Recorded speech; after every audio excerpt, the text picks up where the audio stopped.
আরশ থাকবে না, আর আল্লাহ সিংহাসন থাকবে না, নেকি বদি ওজন করা হবে না, দাড়ি পাল্লা থাকবে না, পুলসেরা থাকবে না, ডান হাতে বাঁ হাতে সার্টিফিকেট দেওয়া হবে না।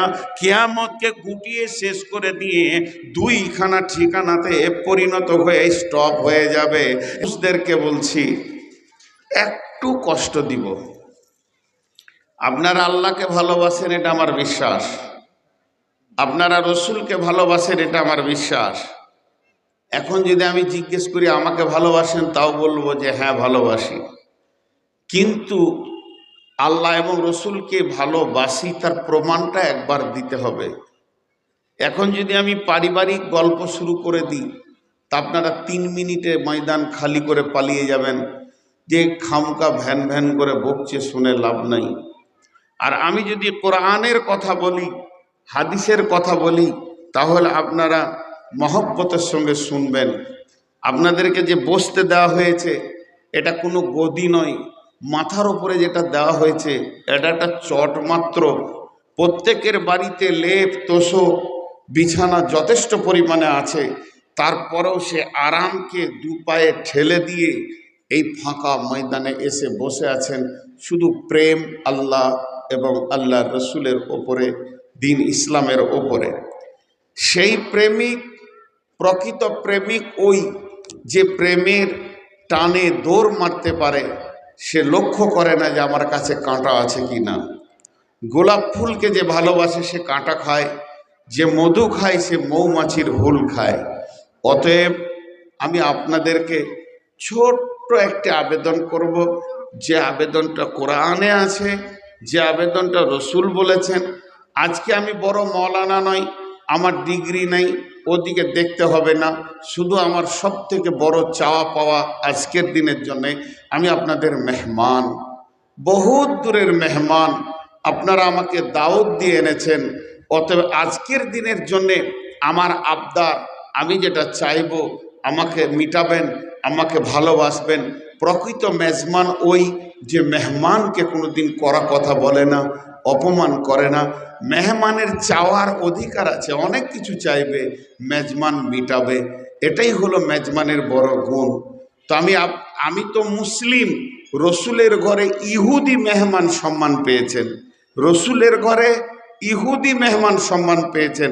তাহলে আপনি আমি মুসলিম, আমাদের ভিতরে ইসলামের মানে পরিচয় রয়েছে, বিধায় আমার চাওয়া পাওয়া আপনাদের কাছে অনেক রয়েছে।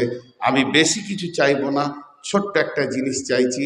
কেউ 1 কিলোমিটার, কেউ 2 কিলোমিটার, কেউ 100 মিটার, কেউ 5 কিলোমিটার, কেউ 25 কিলোমিটার থেকে এসেছেন, মাত্র 50 মিটার আগিয়ে যান সবাই। আর কিচ্ছু চাইছি না। একদম ত্রিপলের শেষে চলে আসেন। সকলে একসঙ্গে যদি আসেন তাহলে সময় কম লাগবে, আর 1-2 করে যদি বুঝাতে হয় সময় অনেক বেশি লেগে যাবে। অতএব ভাই, আল্লাহর ওয়াস্তে একদম যে যতটা পারবেন আগে আসেন, আগে বাড়েন। যেদিন তুমি ডাক দেবে মোরে, তোমার শীতল কোলে, ঘুমায়ে পড়িব তোমার বক্ষে, সারা দুনিয়ার মায়া ভুলে। অগ কবর গাহের মাটি, দুনিয়ার সব মায়ার পেছনে তোমারে জেনেছি খাঁটি। অগ কবর গাহের মাটি। কতজনে এসে স্নেহ মমতায় ডাকিবে নামটি ধরে, কত বন্ধুর স্মৃতির অশ্রু ঝরিবে তোমার পরে। সারা নাহি পেয়ে ফিরে যাবে তারা, আমাকে পেছনে রেখে।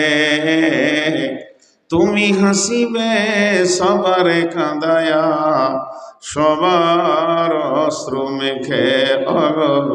কবর গাহের খাক কি জানি কখন আসিয়া যাবে ওগো সেই অজানা দেশের ডাক। শ্রদ্ধেয় সুযোগ্য অত্র এলাকার কৃতি সন্তান আপামা জনসাধারণের নির্বাচিত আজকে সদরে সভা অর্থাৎ সভার সভাপতি, উপস্থিত আকাশে তারকা সাদৃশ্য আলেম ওলামাবৃন্দ, সামনে আমার দিনদার ইমানদার মমিন ভাই সকল এবং পর্দা থেকে সুন্নেওয়ালি মোমেনা মা ও বোনেরা, প্রশংসা গুণগান স্তব স্তুতি ভালোবাসা তকদির হায়াত মত রুজি জান্নাত জাহান্নাম পুলসেরাত সব কিছুর মালিক আল্লাহ, যে মহান মুনিব আজকে আমাদেরকে বিভিন্ন এলাকা, বিভিন্ন গোত্র বংশ জাতি ধর্ম বয়স বর্ণ নির্বিশেষে এক শিশু মাদ্রাসা কেন্দ্রিক আয়োজিত মাহফিলে হাজির করেছেন। এর জন্য আমরা সেই মুনিবের দরবারে একবার প্রাণ খুলে শুকরিয়া আদায় করি, মহব্বতের সঙ্গে বলি আলহামদুলিল্লাহ। দরুদ ও সালাম বর্ষিত হোক সরকারে কায়না নবী দো জাহাঁ आखिरी पैगम्बर नबी मोहम्मद रसूलुल्लाह सल्लल्लाहु अलैहि वसल्लमेर ऊपर अल्लाहुम्मा आमीन अल्लाहुम्मा सल्ली अलैहि अल्लाहुम्मा बारिक अलैहि। আমি আপনাদের সামনে সূরা আনফালের 2, 3, 4, 5 চারটি আয়াত তেলাওয়াত করেছি। সূরা তওবা থেকে একটা আয়াত তেলাওয়াত করেছি, আর হাদিসে নববী থেকে একটা সহি হাদিস পেশ করেছি। আমি এগুলোকে সামনে রেখে কিছু কথা বলবো বলে নিয়ত করেছি ইনশাআল্লাহ। যদি আমার মাবুদ আমাকে তৌফিক দেন তো আমার তৌফিক ইল্লা বিল্লাহি আলাইহি তাওয়াক্কালতু ওয়া ইলাইহি উনীব। আমি আপনাদের সামনে যে আয়াতগুলো পড়েছি সেই আয়াতগুলোকে সামনে রেখে এটাকে একটু সরিয়ে দিতে বললাম, দিলেন না, খুব কষ্ট হয়েছে।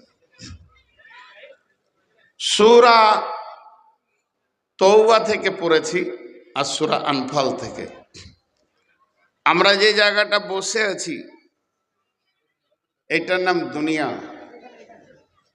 আমাদের সামনে যে স্টপেজটা আসছে ওর নাম আলামে বারজাখ। যে জায়গাটায় বসে আছি এটার নাম দুনিয়া। আমার ভূমিকা উপস্থাপনা অল্প সময় হবে, আল্লাহর হস্তে ধৈর্য ধরে এটা শুনেন। সামনে একটা স্টপেজ আছে তার নাম আলামে বারজাখ, সাদা ভাষায় আমরা বলি কবর। কবর কবিতাটা অল্প পড়েছি। আমাদের পেছনে যে স্টপেজটা ছেড়ে এসছি দুইখানা, একটা আত্মা জগৎ যেটা জান্নাতে, আর একটা ছেড়ে এসছি মায়ের পেট দেহ জগৎ, যাকে আরবিতে বলা হয়েছে আলামে আজসাম। তো কাল দুটি কাল, একটা এহকাল একটা পরকাল, আর অতীত বর্তমান ভবিষ্যৎ এটা হলো 3টে কাল, সেটা আলাদা কাল। এহকাল আর পরকাল। আমার 2 ঘন্টার একটা বক্তব্য ইউটিউবে পাবেন শিক্ষা সম্পর্কে। একটু আগে আমার বক্তব্যের আগে কথা বলছিলেন, এত দামি কথা বললেন যে বাচ্চা ছেলেদের ভিতরে কি ভরিয়ে দেওয়া হচ্ছে জানেন? জনগণ মন, বলেন জনগণ মন অধীনা এক জয় হে ভারত ভাগ্য বিধাতা। ভারত ভাগ্য বিধাতা, জি ভারত ভাগ্য বিধাতা। তো ছোট্ট ছোট্ট শিরক, যেটা আমাদের জাতীয় সঙ্গীত, এর ভিতরে বড় বড় শিরক ভরা আছে। কিন্তু আমি অনেক খুশি হলাম, মানে আমার আবেগ আর বুকে ধরছে না। আমি এরকম মাদ্রাসা পাইনি 26 বছর, আজকে বক্তব্যের জগতে আমি চলছি 22 বছর। তো শিশু কেন্দ্রিক মাদ্রাসায় যে 1200 ছাত্র জোগাড় করেছে আমি এখনো পাইনি ভারত বাংলাদেশ মিলে। বড় মাদ্রাসা পেয়েছি, 2000-3000 ছাত্র আছে, কিন্তু শিশুদেরকে যে এত মেহনতি ভাবতা কমিটি করেছেন, তো এটা যে কত বড় দাওয়াতের কাজ, যেটাকে আমি হিসাব দিয়ে বুঝাতে গেলে কম হয়ে যাবে। হিসাব দিয়ে বুঝাতে গেলে কম হয়ে যাবে। একটা শিশুর কাছে প্রথমে দিন ভরে দেওয়া। দেখেন একটা লোক নবী নয়, তার কাছে জিবরাইল আসেনি, সে ওহিও পায়নি, সাধারণ থেকে সাধারণ মানুষ, তার নামে আল্লাহ কোরআনে সূরা দিয়ে দিলেন, সূরা লোকমান। লোকমান হাকিম কোনো নবীও নয়, সাধারণ মানুষ, বিচক্ষণ মানুষ, কিন্তু তার কাছে ওহিও আসেনি, জিবরাইলও আসেনি, তার নামে আল্লাহ একটা সূরা দিয়ে দিলেন। সূরাটা দিলেন কেন? লোকটা মর্যাদা পেলেন কেন? সম্মানের সঙ্গে সূরাটা দেওয়া হয়েছে, অসম্মানের সঙ্গে নয়। কোরআনে তো কাফেরের নামে সূরা আছে কাফেরুন, মুনাফিকের নামে সূরা আছে মুনাফিকুন, তা বলে তাদের সম্মান বাড়েনি, সম্মান কমেছে। আর ইনাকে সম্মানিত দেওয়া হলো কেন? একটা কারণ, বাচ্চাকে দ্বীনি শিক্ষা দিচ্ছেন, ইয়া বুনাইয়া লা তুশরিক বিল্লাহ। এখান থেকে আল্লাহ তাবারক ওয়া তাআলা বিশ্ববাসীকে বলছে তোমরা শিশুদের উপরে মেহনত করো।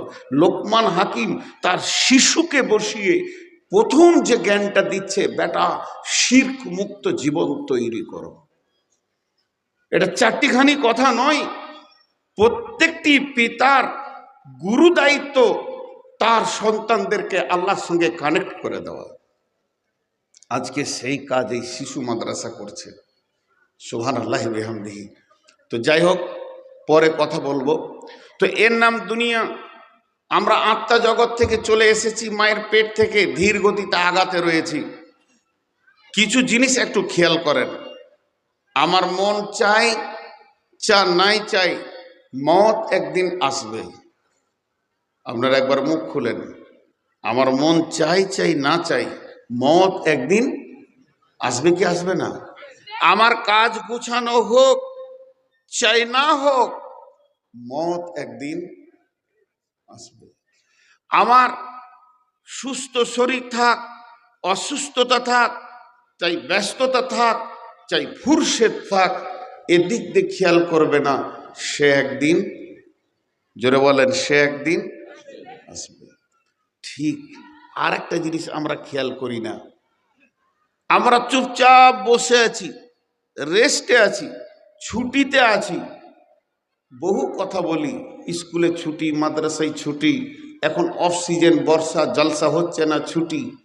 কিন্তু এক জায়গায় ছুটি নাই, ধীর গতিতে আমরা কবরের দিকে আগাচ্ছি। এ জায়গায় আমরা কেউ বসে নেই। প্রতিটি সেকেন্ড আমরা কবরের দিকে আগাচ্ছি। আজকে আমি এসেছি ভাবতার মঞ্চের দিকে, বাড়ি থেকে 120-30 কিলোমিটার, 140 কিলোমিটারকে অতিক্রম করে, কিন্তু আমি তো যাইনি কৃষ্ণনগর। যদি কেউ ফোন করে কৃষ্ণনগর, না আমি যাইনি, আমি এসেছি ভাবতায়। শ্বশুর বাড়ি, না আমি যাইনি। বোনের বাড়ি, না যাইনি। এগুলো না শব্দ দিয়ে টান মারবো। মামার বাড়ি, না আমি যাইনি। কিন্তু কবরের দিকে, হ্যাঁ আমি যাচ্ছি। এই জায়গায় কেউ না বলতে পারবে না। আল্লাহ সূরা তরিকে কত গভীর তথ্য কথা বলেছেন। বিসমিল্লাহির রহমানির রহিম। ওয়াস-সামাই ওয়াত-তারিক ওয়া মা আদরাকা মাত-তারিক আন-নাজমুস-সাকিব ইন কুল্লু নাফসিন লাম্মা আলাইহা হাফিজ। আর তফসির করো না, এইটুকু বলবো, ভূমিকা হিসেবে বলছি। আল্লাহ তার নবীকে কসম দিয়ে বলছেন, ওয়াস-সামাই ওয়াত-তারিক, আমি আসমানে আগমনকারী, রাত্রিতে যে আসা যাওয়া করে তার কসম দিছি নবী হে। সে একটা কক্ষপথে চলে, আসা যাওয়া করে, গভীর রাত্রিতে আসে আর চলে যায়। আল্লাহ তার নবীকে প্রশ্ন করছেন, ওয়ামা আদরাকা মাত-তারিক, নবী হে তুমি কি কিছু জানো? তোমাকে কি জানানো হয়েছে সেই গভীর রাত্রিতে যে আসা যাওয়া করে ওই জিনিসটা কি? এরপর আল্লাহ বলছেন সেটা হলো আন-নাজমুস সাকিব। তোমরা এতদিন খেয়াল করনি, তোমাদের চেতনতা ফিরেনি, তোমরা এতদিন অচৈতন্য অবস্থায় কাটিয়েছ। গভীর রাত্রিতে যে আসা যাওয়া করে সেটা হলো প্রজ্বলিত নক্ষত্র, একদম প্রজ্বলিত আলো যুক্ত তারা আসা যাওয়া করে। এই আসমান জগৎ সৌরজগতের কথা বলতে বলতে আল্লাহ হঠাৎ করে এক সেকেন্ডে জমিতে নেমে গেলেন, দিয়ে বলছেন ইন কুল্লু নাফসিল লাম্মা আলাইহা হাফিজ। হে বিশ্ববাসী শুনে লাও, আমি আল্লাহর সূক্ষ্ম দৃষ্টি, আমি আল্লাহর সূক্ষ্ম দৃষ্টি প্রত্যেকটি আত্মার সঙ্গে জড়িত রয়েছে। অতএব তোমরা কখন পদস্খলন করো এ কথা আমি আল্লাহ ভালো করে জানি।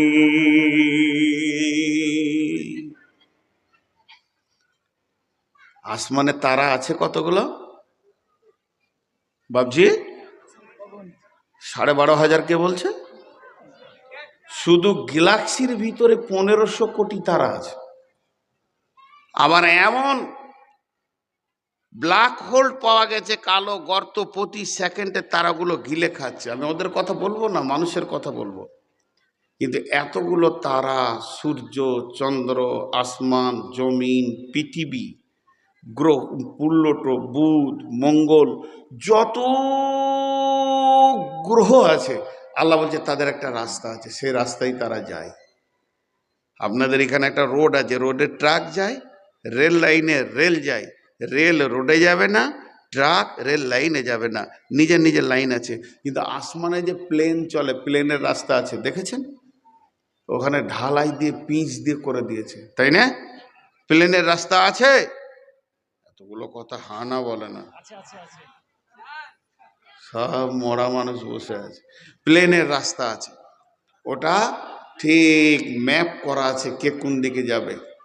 তেমনি আমার আল্লাহ বলছেন কোটি কোটি এতগুলো আমি তারা বানালাম, তারা তাদের কক্ষপথে ঠিক সময়ের মধ্যে, চাঁদ মাসে এক পাক দেয়, সূর্য প্রতিদিন এক পাক দেয়, পৃথিবী সেও সিজনে 2 পাক মারে। এই যে একটা হিসাব রয়েছে, তারা সব নিজের কক্ষপথে চলছে। কেউ রাস্তা ভুল করেছে? কেউ কারোর রাস্তায় চলে গেছে? যায়নি। কিন্তু মাত্র 750-800 কোটি মানুষ, তোদেরকেও আমি সুন্দর রাস্তা দিলাম, এই রাস্তায় চলবে। তোদের মতো পদস্খলন কেউ করে না।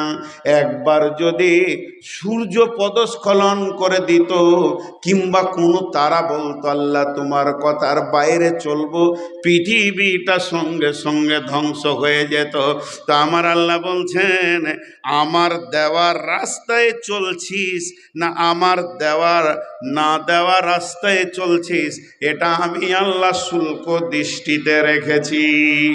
তারপরে এটার আর একটা তর্জমা আমার রব বলছে শোন, যে রাস্তায় তোদেরকে আমি ছেড়ে দিয়েছি, যে রাস্তায় তোরা চলছিস, শুনেলে ওই রাস্তার শেষটার নাম হচ্ছে আল হাকু মুত্তাকাসুর হাত্তা জুরতুমুল মাকাবির। তোদের পৃথিবী যখন শেষ হবে, ওই একটা গর্ত কবর আছে, সকলকে গিয়ে ঢুকতে হবে। আল্লাহর দেওয়া রাস্তাটা এমন বানানো আছে, তুই যেখানেই থাক, মুর্শিদাবাদ থাক আর বর্ধমানে থাক, ওখানে গিয়ে টপ করে পড়তে হবে। মালের প্রাচুর্য তোদেরকে অন্ধ করে রেখে দিয়েছে, একদিন তোকে সব ছেড়ে দিয়ে বন্ধন কেটে কবরে গিয়ে ঢুকতে হবে। জি, একজন হাত তুলেন, কবরে যাব না। একজন হাত তুলেন, কবরে যাব না। কারো উপায় নাই। গতকালকে আমার জালসা ছিল বীরপুর, সব বীর ওরা।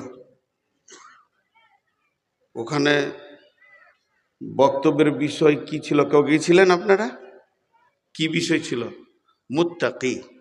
আজকের বিষয় হচ্ছে মুমিন। আজকের বিষয় কি? মুমিন। ওর থেকে আলাদা। মুত্তাকি আলাদা জিনিস, মুমিন আলাদা জিনিস। তা ওখানে একটা উদাহরণ দিয়েছিলাম, না কোথা দিলাম ভুলে গেছি, বুড়ি গেছি তো হুঁশ নাই।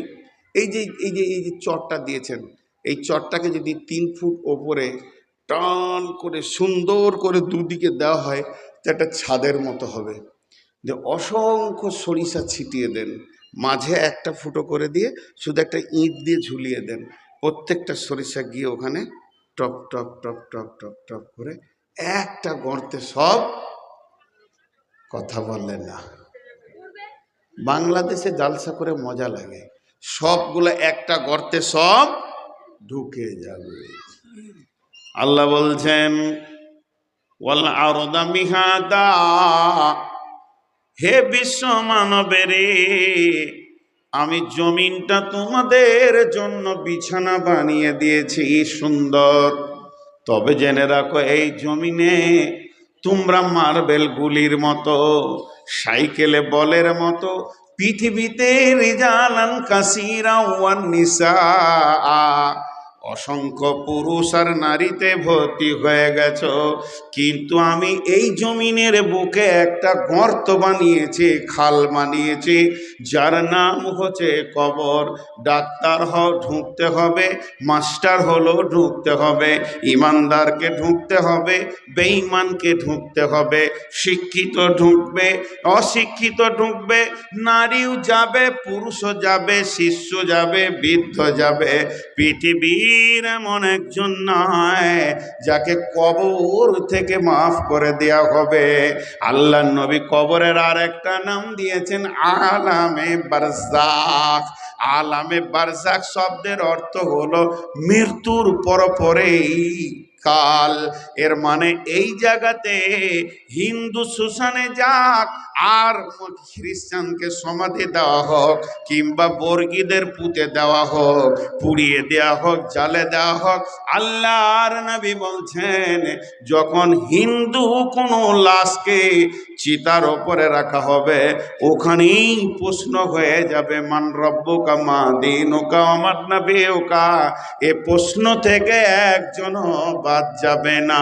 আল্লাহ তাবারাক ওয়া তাআলা বলছেন বিশ্ব মানব রে, আমি তোদেরকে এমন একটা ট্রাকে, এমন একটা গতিশীলে, এমন একটা রাস্তাতে, এমন একটা সুড়ঙ্গ পথে ছেড়ে দিয়েছি, ঠিক দিয়ে সব কবরে ঢুকে যাবি। কবরের পরের জগৎ হচ্ছে ইয়াউমাল কিয়ামাহ। কিয়ামতের মাঠে তোরা উঠবি, উঠার পরে দেখবি নাই আলো, নাই নাই পোশাক, নাই নাই আত্মীয়তা, নাই নাই পুরুষদের খাতনা দেওয়া, নাই নাই প্রেমের বন্ধন, নাই নাই তো নাই পায়েও জুতা নাই। আল্লাহর নবী বলছেন খাতনা দেওয়া থাকবে না, পায়ে জুতা থাকবে না, শরীরে কাপড় থাকবে না, আর দুটো জিনিস থাকবে না বন্ধু, আত্মীয়তার বন্ধন থাকবে না। এই কোরআনে পাতাগুলো একটাও পড়ছে না। এটা কোনো ম্যাজিক নয়, পেছনে একটা সুতো দিয়ে বন্ধন করে দেওয়া হয়েছে, সুতোটা ছিঁড়ে দেন, হাওয়াতে ফরফর করে উড়ে যাবে, কোন পৃষ্ঠার পরে কে ছিল হিসাব থাকবে না। তেমনি প্রেমের বন্ধনকে আমার আল্লাহ কেটে দেবেন। ইয়াউমা ইয়াফিরুল মারউ মিন আখিহি ওয়া উম্মিহি ওয়া আবিহি ওয়া সাহিবাতিহি ওয়া বানিহি। কেউ কারো পরিচয় দেবে না। এর নাম হচ্ছে হাসরের ময়দান। আর সেই ময়দানে ওঠার পর মানুষ ত্রাহি ত্রাহি করবে। কোরআন বলেছেন ওয়ানুফিকা ফিস-সূরি ফাতাতুনা আফওয়াজা। যেদিন সুর ফুঁকে দেওয়া হবে, মানুষ দল দল ওখানে গিয়ে উঠবে। সুর ফুঁকে দিলে মানুষ কি করবে? দল দল উঠবে। কথা বুঝাতে পারলাম? আমার কথাটা খেয়াল করলেন আপনারা? সেখানে মানুষ দল দল উঠবে। আল্লাহ তাবারাক ওয়া তাআলা কোরআনে বলেছেন, অনুফিকা ফিস সূরি ফাতাতুনা আফওয়াজা, যখন তাদের কাছে সুর ফুঁকে দেয়া হবে তারা দল দল কিয়ামতের মাঠে উঠবে।